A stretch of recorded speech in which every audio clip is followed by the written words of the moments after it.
रामकृष्ण हरी. श्री तुकाराम महाराज गाथा भाष्य अभंग 759. निवडोनी वाण काढिले निराळे, प्रमाण डोहळे यावरी ते. जयाचा विभाग तयासीच फळे, देखणे निराळे कौतुकासी. शूर तो ओळखे घाय डाय हात, येरा होईल मात सांगा याची.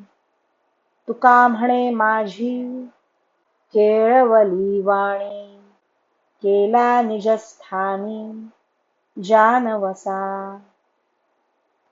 भक्तीचे निरनिराळे श्रवण कीर्तनादी प्रकार सर्व साधनातून निवडून काढले आहेत.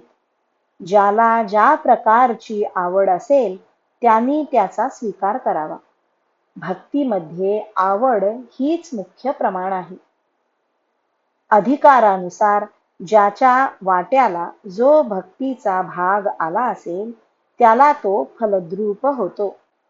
कर्मणुकी खातर भक्ती करणारे जाणते मुक्त पुरुष भक्ती करणाऱ्या सामान्य लोकांपेक्षा वेगळे असतात. जो शूर आहे तोच शत्रूला घाव डावांच्या पेचात कसे आणावे हे जाणतो.